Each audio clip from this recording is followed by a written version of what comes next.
யேசபேலை விட எலியாட்ட பயங்கர பவர் இருக்கு, பயங்கர அத்தாரிட்டி இருக்கு. ஆனா இந்த பொம்பளை ஒரே ஒரு வார்த்தை, நாளைக்கு இதே நேரத்தில் நான் உன்னை கொன்றுவேன் அப்படிங்கிறா. அவ்வளவுதான். தீர்க்கதரிசி ஐயாவே பயந்து போயிட்டார்.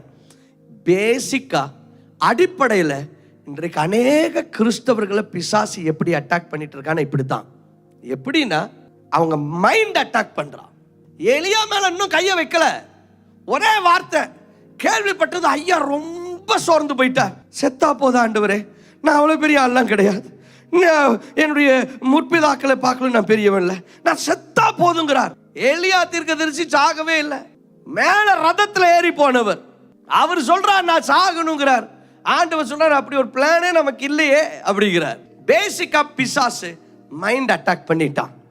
So now you understand the devil has no authority to do anything to you except he tries to attack your mind through his lies.